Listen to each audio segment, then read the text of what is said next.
I have tremendous respect for both the people of Greenland and the people of Denmark, tremendous respect. But every NATO ally has an obligation to be able to defend their own territory. And the fact is, no nation or group of nations is in any position to be able to secure Greenland other than the United States. Imagine this, in the 21st century, when international law and the right to self-determination have become a global consensus, a superpower is once again proposing an old idea of taking over someone else's territory. It sounds absurd, even ancient, but that is exactly what is dragging Greenland back into the world's spotlight, not as a silent land of ice, but as a symbol of a global power struggle. The question is, how could this happen and how is the world responding? We don't need to linger because the intro was already too long, so let's start diving into every issue and all the possibilities that will occur. What is the United States actually looking for in Greenland?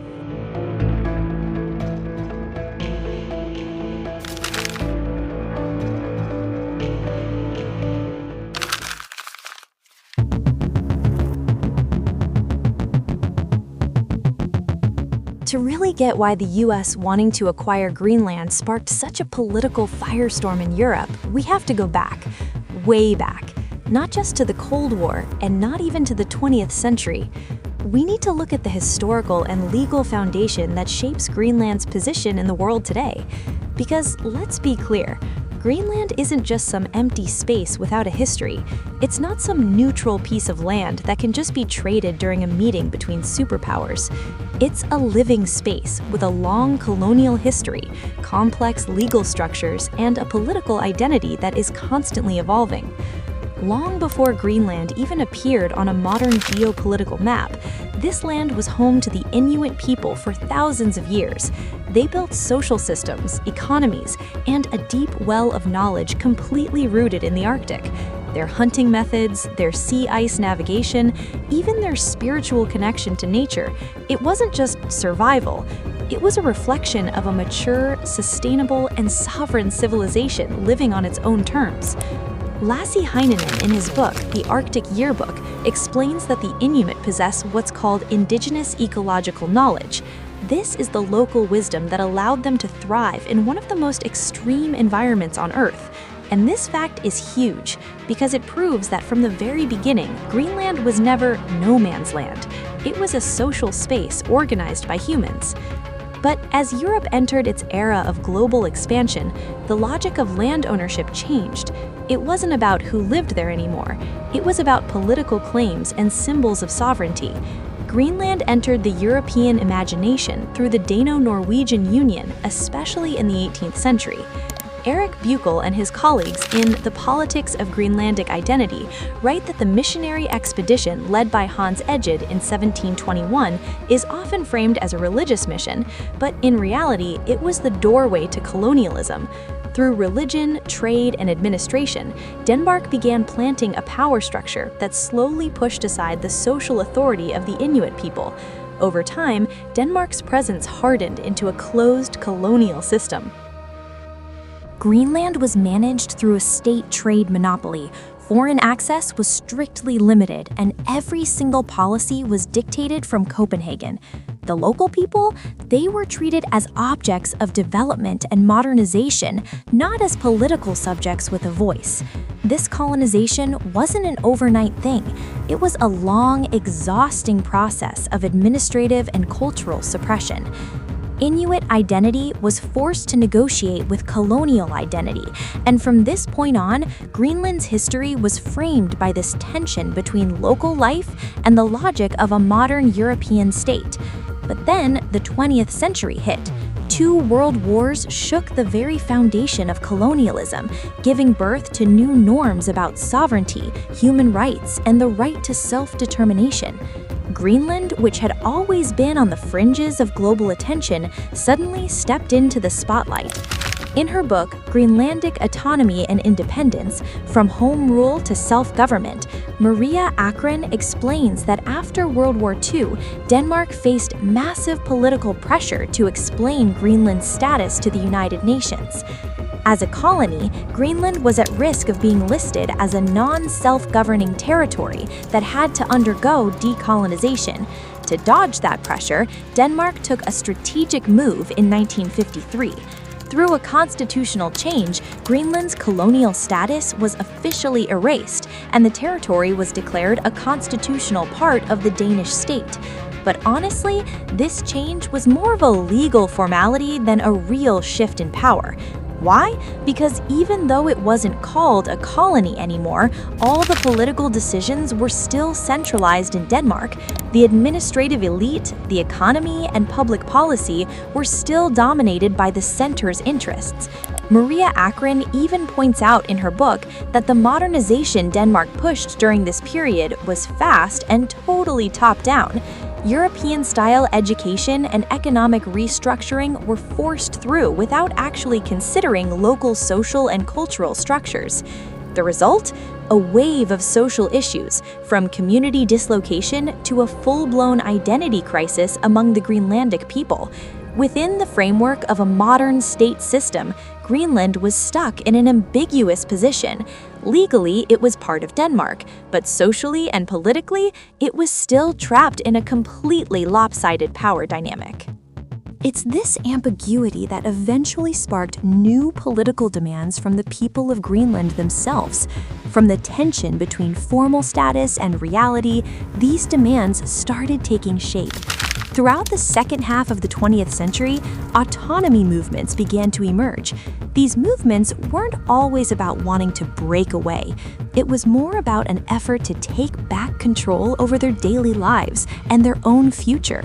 Maria Akron notes that a major milestone happened in 1979 with the implementation of Home Rule. For the first time, Greenland had a locally elected democratic government with the power to manage domestic affairs like education, health, culture, and local administration. This Home Rule marked a fundamental shift in power. Greenland was no longer completely ruled from Copenhagen. But this autonomy had clear limits. Strategic issues like defense, foreign policy, security, and currency remained in Denmark's hands. However, as the sense of Greenlandic national identity grew, these boundaries were questioned. The political debate didn't stop at domestic management anymore. It started touching on more substantive issues of sovereignty. The climax of this process happened in 2009 with the passing of the Greenland Self-Government Act. Malcolm Nathan, in his book International Law, explains that recognizing a group as a people under international law has massive implications. In this act, the people of Greenland were explicitly recognized as a people, which means they have the right to self-determination. On top of that, the Self-Government Act moved control over natural resources to the Greenlandic government. This was a crucial change because natural resources aren't just an economic matter, they are the foundation of political sovereignty. But even so, a compromise was maintained. Denmark still manages defense and foreign relations, and in this exact context, Greenland finds itself in a unique position, because even though Greenland has its own government, the right to determine its future, and control over its resources, it still remains within the constitutional framework of the Kingdom of Denmark. This status is exactly what makes Greenland such a hard political entity to classify. It's not fully independent, but it's not a colony either, and you definitely can't compare it to just any regular administrative territory. This gray area is what often leads to some seriously wrong interpretations in global politics, and that brings up a fundamental question in today's international system. Can a place like Greenland still be treated as an object that another country can just buy?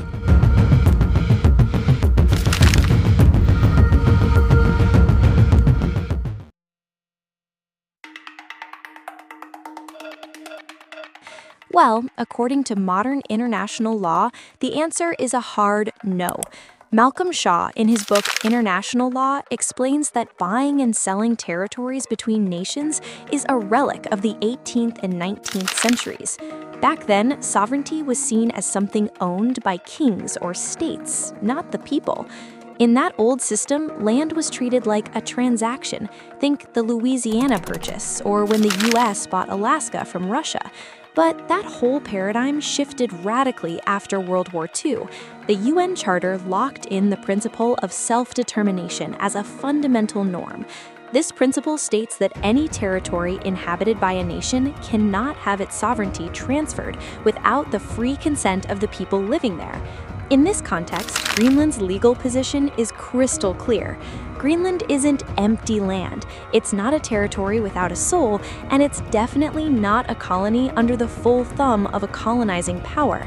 Since the Greenland Self-Government Act was passed in 2009, the people of Greenland have been explicitly recognized as a people under international law. This recognition has huge legal implications. Malcolm Shaw even points out that once a community is recognized as a people, any change in their political status must involve their will. In other words, even Denmark, which formally handles Greenland's defense and foreign affairs, has zero legal right to sell or hand over Greenland to anyone else. And that is the core issue with the US acquisition talk. The whole idea isn't just diplomatically problematic, it literally goes against the basic principles of contemporary international law. It completely ignores the political rights of the Greenlandic people and tries to revive a colonial logic that the global system left behind way back in 1945. That's why, when the idea of buying Greenland resurfaced in American political discourse, many European nations didn't see it as a realistic proposal. Instead, they saw it as a total backsliding of norms, an old-fashioned worldview that just doesn't align with modern international law anymore. But this criticism doesn't mean the US is completely detached from Greenland's history. Actually, it's the opposite. The relationship between the United States and Greenland goes way back, especially since the mid-20th century. Ulrich Prom-God, in his book The Politics of Greenlandic Identity, mentions that Greenland's strategic position started shifting during World War II, when the US realized just how vital the Arctic was for North American defense. Facing the threat of Nazi Germany, the US established a military presence in Greenland with the consent of Denmark, which at the time was under occupation.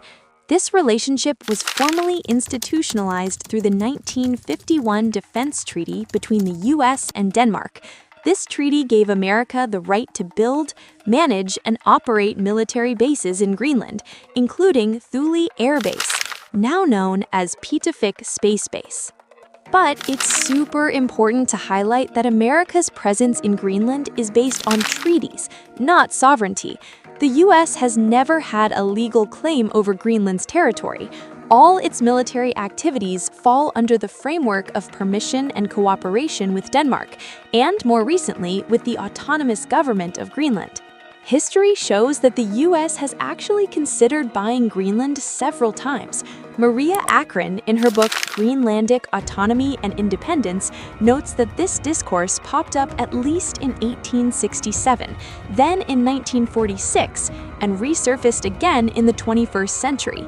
But every single attempt failed, either because of Denmark's refusal or the total lack of legal and political legitimacy. So the US position in Greenland's history is honestly paradoxical. On one hand, America is the main strategic partner and the most important security actor in the region, but on the other hand, America has never had and still doesn't have any legal basis to be Greenland's owner. This tension is exactly why any US statement about taking over Greenland triggers such massive unease. Why? Because those statements aren't just clumsy diplomacy, they touch the most sensitive boundary between security cooperation and claims of sovereignty, between strategic access and the fundamental right to self-determination. In this context, Greenland isn't just seen as a strategic Arctic territory, it's a real-life test. Are the world's superpowers still stuck in 19th century logic, or are they actually following 21st century international law? See, the whole Greenland controversy didn't just pop up out of nowhere. It's a collision between old-school geopolitics and modern law. So when America talks about an acquisition, it's not just a bilateral issue. What's actually at stake is the moral and legal foundation of our post-colonial world. This is exactly why Denmark, the EU, and the Greenlandic government reacted so strongly. It's just so strategic right now.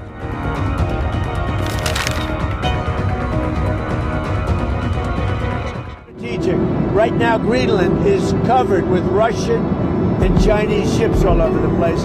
We need Greenland from the standpoint of national security, and Denmark is not going to be able to do it, I can tell you. If Greenland can't be bought, and if its sovereignty is legally protected, then the next question is way more important. Why is the US still so obsessed with this place? Well, it's not just one thing. America's interest in Greenland comes in three massive layers: strategic security, great power competition in the Arctic, and access to the most crucial resources of the 21st century.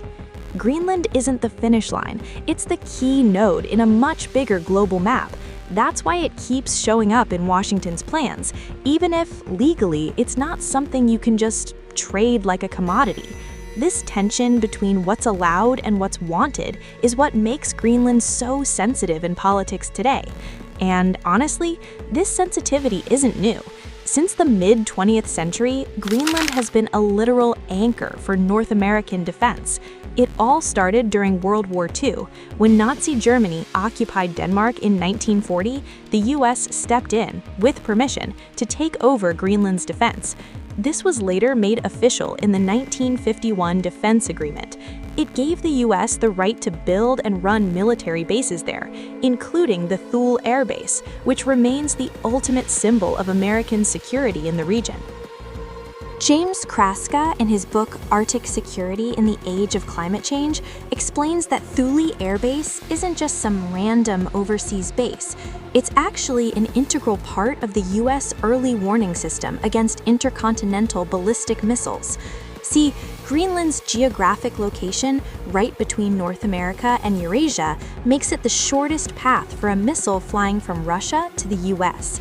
In military logic, whoever controls this spot controls the most crucial sky corridor in modern strategic warfare, and this role is becoming even more relevant post-Cold War.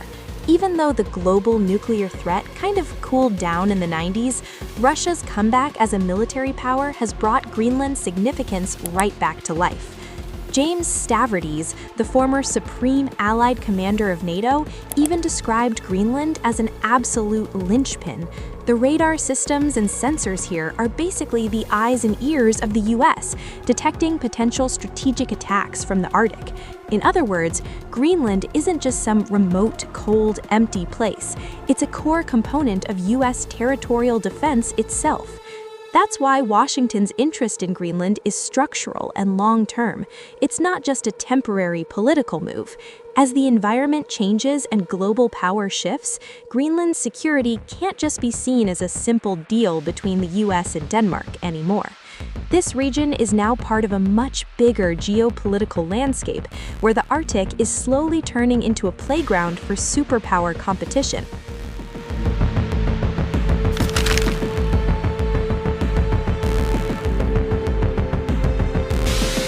In the last 2 decades, the Arctic has gone through a radical transformation. What used to be seen as the frozen edge of the world is now a new strategic frontier. Global warming is melting the sea ice, opening new shipping routes, resource access, and the possibility of a heavy military presence. Rob Hubert observes that the era of Arctic exceptionalism, where the North was seen as safe from geopolitics, is over. Since 2014, tensions have shown that the Arctic is becoming an arena for strategic competition. Russia, for example, has been aggressively rebuilding its military infrastructure in the Arctic since the early 2010s. Marlene Laurel, in her book Arctic Strategies and the Future of the Far North, breaks down how Moscow sees the Arctic as vital for their national security, economy, and global power. Their air bases, military ports, and defense systems in the Arctic directly mess with US strategic calculations. And suddenly, Greenland is back as this crucial balancing point. Then you have China. They're playing a different game. Even though they're not an Arctic nation, Beijing declared themselves a near-Arctic state back in 2018. Orrin Young explains in the Oxford Handbook of the Politics of the Arctic that China's strategy is all about scientific research, infrastructure, and economic diplomacy, including their massive interest in Greenland's mines and ports. But for the US, even civilian investments from China look like a major security loophole. This isn't just a hunch, it's in the official reports. The 2019 Department of Defense Arctic Strategy explicitly calls the Arctic an arena for long-term competition with Russia and China. They see Greenland as a key part of America's forward presence. So you see, America's interest in Greenland doesn't stand alone. It's part of a much bigger Arctic puzzle where security, military power, shipping routes, and global influence are all tangled together. Greenland is the intersection of all these interests, which is exactly why its political status is so sensitive. We're starting to see that what the US is fighting for isn't just a piece of land, it's a strategic position in a shifting global order. But wait, there's another layer to this. Beyond the military and the maps, there's a dimension that makes Greenland even more essential: the global supply chain.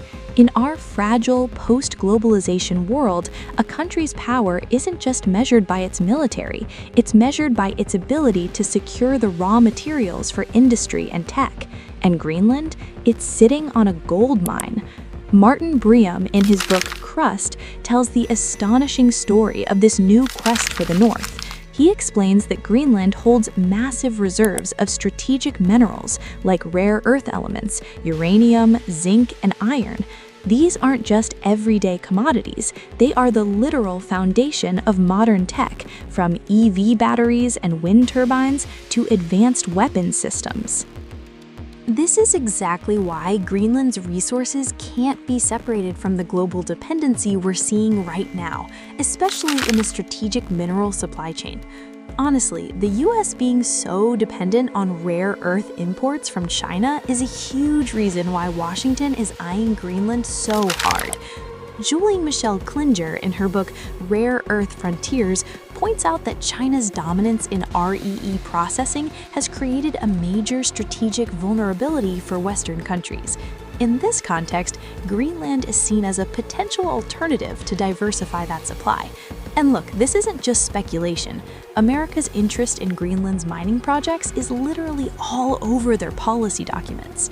In the Critical Mineral Strategy report by the U.S. Department of Energy, the Arctic, including Greenland, is highlighted as a crucial region for securing critical minerals for the future.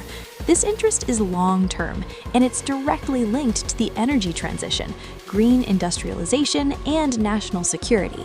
But here's the catch. Greenland's potential doesn't mean free-for-all exploitation.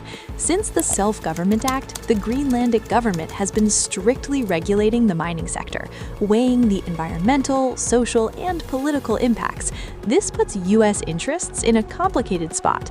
They aren't the owners, they're players who have to negotiate within local laws and politics. This is where America's economic goals collide with the reality of sovereignty and international law. If we connect the dots, U.S. interests in Greenland move through three main layers: strategic access, geopolitical influence, and the boundaries of international law. These three are constantly in a push and pull dynamic. Rebecca Pincus, in her testimony before the U.S. Senate Committee on the Geostrategic Importance of Greenland, emphasized that America's interests in the Arctic must be understood through a lens of broad global competition, covering security, resources, and strategic influence. It's not just a territorial grab. This framework is what forces us to look differently at how power is actually played in modern global politics. In the modern international system, power isn't always about owning territory anymore. It's about networks, military presence, economic investments, and security diplomacy. But legal boundaries? Those are still lines you just don't cross. As we talked about, Greenland is under the sovereignty of the Kingdom of Denmark, with the right to self-determination belonging to the Greenlandic people. International law, specifically the principle of non-acquisition through political pressure, makes the idea of buying Greenland not just unrealistic, but a total violation of global norms established after World War II. In the book Regions and Powers, The Structure of International Security, Waver emphasizes that regions like the Arctic are actually a test of a superpower's ability to show restraint within the framework of international law. This puts the United States in a major paradox.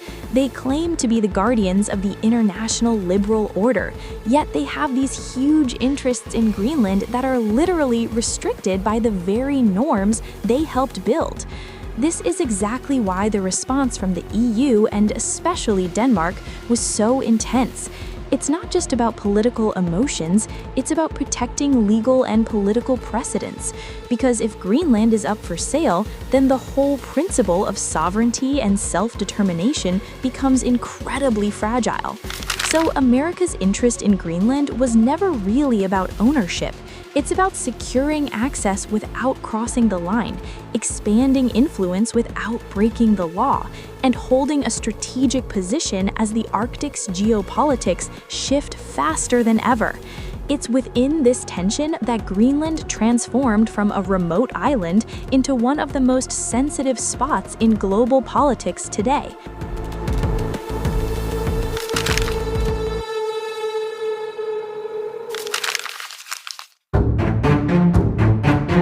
When the narrative of the US wanting to take over Greenland resurfaced earlier this year, Denmark did not hold back. Danish Prime Minister Mette Frederiksen told international media that the US has absolutely no right to annex another territory, including Greenland. She made it crystal clear, the talk of America needing Greenland is totally absurd. She emphasized that no country can just annex a part of the Danish sovereign realm. In this context, Denmark's rejection isn't just rhetoric, it's a massive political statement. The government in Copenhagen is literally calling out Washington, telling them to stop threatening a historic ally. They're making it clear, transatlantic relations should be built on cooperation, not intimidation. And Denmark isn't just talking, they're backing it up by pouring investments into the Arctic, from defense forces to civilian infrastructure. It's a long-term strategy to protect Greenland's sovereignty within the alliance. Public protests in the Danish capital show just how deep this rejection goes. Thousands of people took to the streets of Copenhagen, marching to the US Embassy, shouting slogans like "Greenland is not for sale." For them, this isn't just politics, it's a fight for democracy. Greenland itself, which is autonomous but still under the Danish crown, has firmly rejected any idea of being acquired or annexed by the United States. In official statements reported by Reuters and other global media, the Greenlandic government stated that under no circumstances is this territory up for grabs. Greenland's Prime Minister, Jens Frederik Nielsen, even said that if they were actually forced to choose, Greenland would pick Denmark, NATO, and the EU as its main partners, not the US. In a quote from Time, Nielsen emphasized that the people of Greenland have zero interest in becoming part of America, even for national security. This isn't just an internal issue anymore, it's echoing across all of Europe. For many European nations, this stands as a symbol of their commitment to sovereignty and international law. In an interview with Euronews, European Council President Antonio Costa stayed firm. The EU fully supports Denmark in keeping its sovereignty over Greenland, because at the end of the day, Denmark is a sovereign nation that decides its own path. In his latest interview, Antonio Costa made it super clear, Denmark is a sovereign nation, and the EU has its back. He basically said that territorial integrity is fundamental and totally non-negotiable, and honestly, the rest of Europe is on the same page. Reports are coming in that leaders from France, Germany, and the UK are all saying the same thing. Any political decision between Denmark and Greenland has to come from the people and local institutions, not from external pressure or threats. This joint statement is a huge move to show Europe's solidarity for multilateral values. But it's not just talk. Latest updates show that European countries are coordinating through NATO. They're even putting small government units in Greenland as a symbol of support for their sovereignty. It's a real move, not just rhetoric. But when all those political signals didn't de-escalate the tension, the Greenland conflict moved from diplomacy straight into the economy. This escalation got messy when Donald Trump openly linked Greenland to trade policies with Europe. According to Reuters this January, the US president is considering extra tariffs on several European countries, including Denmark. He's calling it a strategic adjustment for US security interests. Trump's argument? The US has protected Europe militarily for so long, so Europe should be more cooperative on issues vital to US national interests. Brussels did not take that well. European Commission President Ursula von der Leyen warned that linking sovereignty to trade tariffs could start a downward spiral in transatlantic relations, basically destroying decades of economic cooperation. Spanish PM Pedro Sanchez even went as far as saying that if the US actually forces its will on Greenland, it would be the biggest gift to Vladimir Putin because it would wreck the trust and internal cohesion of NATO from the inside. Pedro Sanchez actually pointed out that this kind of aggression, it would totally undermine the West's moral standing against Russia's invasion of Ukraine. Why? Because sovereignty standards just wouldn't be consistent anymore. Even the Financial Times noted that these tariff threats immediately sparked massive anxiety in European markets, especially in Nordic countries that basically live off exports to the US. Denmark is seen as one of the most vulnerable ones here, given its open economy and how much it relies on transatlantic trade. Among European diplomats, this move is being perceived as a fundamental shift in how America treats its allies. Politico Europe even quoted a senior EU official calling the tariff threat a dangerous precedent. I mean, for the first time ever, the territorial integrity of an ally is being directly linked to economic punishment. The Atlantic Council went even further in their analysis, saying the Greenland crisis could potentially be NATO's darkest moment. It's opening old wounds about power imbalances within the alliance and forcing us to ask a fundamental question. Is NATO still a collective alliance, or has it just shifted into an instrument for one country's interests? In the middle of all this internal NATO tension, Russia is taking a position that's rhetorically critical but strategically calculated. Moscow doesn't just see the Greenland crisis as a fight between America and Europe, they see it as a golden opportunity to highlight what they call Western hypocrisy.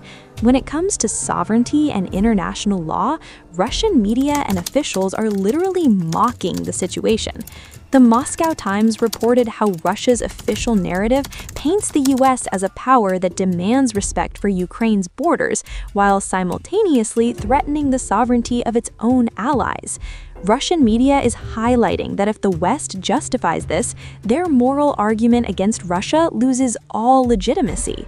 The Russian government is also doubling down on the fact that this tension shows just how fragile Western unity is. In reports cited by Antara News from Russian sources, Moscow believes that the firm stance of Denmark and Greenland in rejecting US pressure just proves that Europe is becoming more aware of the risks of one-sided dominance. But behind all the talk, Russia is still monitoring this super closely, because the Arctic, that's a strategic zone for Moscow, militarily, economically, and as a symbol of global power. Over the last decade, Russia has been reactivating Soviet-era military bases, building port infrastructure, and strengthening its nuclear icebreaker fleet in the Arctic. The tensions over Greenland are giving Russia the perfect room to watch exactly how NATO reacts to internal conflicts, basically measuring how well the alliance can hold it together in the north. Reuters reports that Danish military officials have confirmed no Russian or Chinese warships were detected around Greenland during these tensions. It's a statement that implicitly shows Russia is choosing a wait-and-see approach instead of a direct confrontation. But don't get it twisted. Russia's position in the Greenland crisis isn't passive. Moscow is using this situation to push a counter-narrative, looking for cracks in NATO's solidarity, and positioning itself as an actor that, at least rhetorically, claims to defend sovereignty and non-intervention, all while guarding its own strategic interests in the Arctic. Now, while Russia is watching and throwing shade, China is taking a much more cautious approach, but it's packed with normative messages. Beijing is consistently framing the Greenland issue within international law and multilateralism. It's a strategic move to make them look like a stable and rational global power. In a press conference cited by Reuters, a government spokesperson in Beijing emphasized that Greenland's status is an internal matter for the Kingdom of Denmark and the people of Greenland.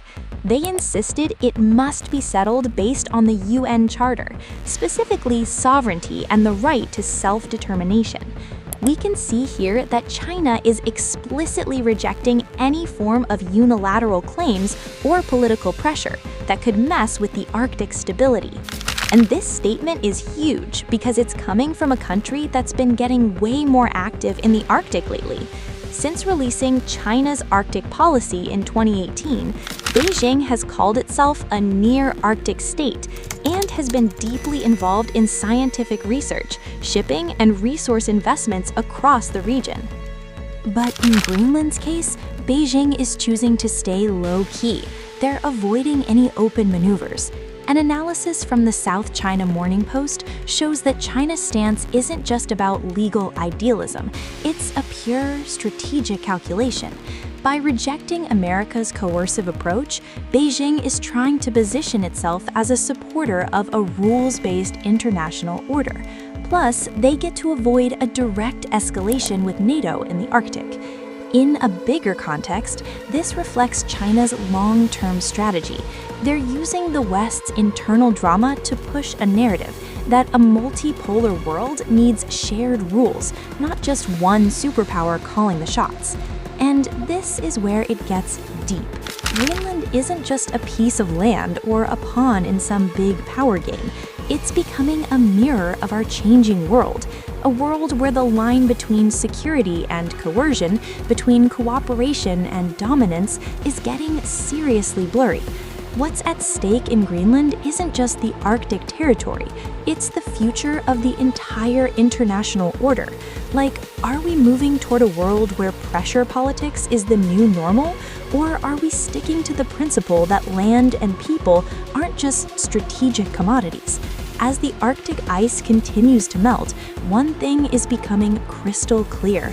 In the quietest, most remote place on Earth, the most fundamental fight over power, law, and global legitimacy is happening right now. And Greenland, it's not just standing there watching, it's right in the middle of the fight of our era.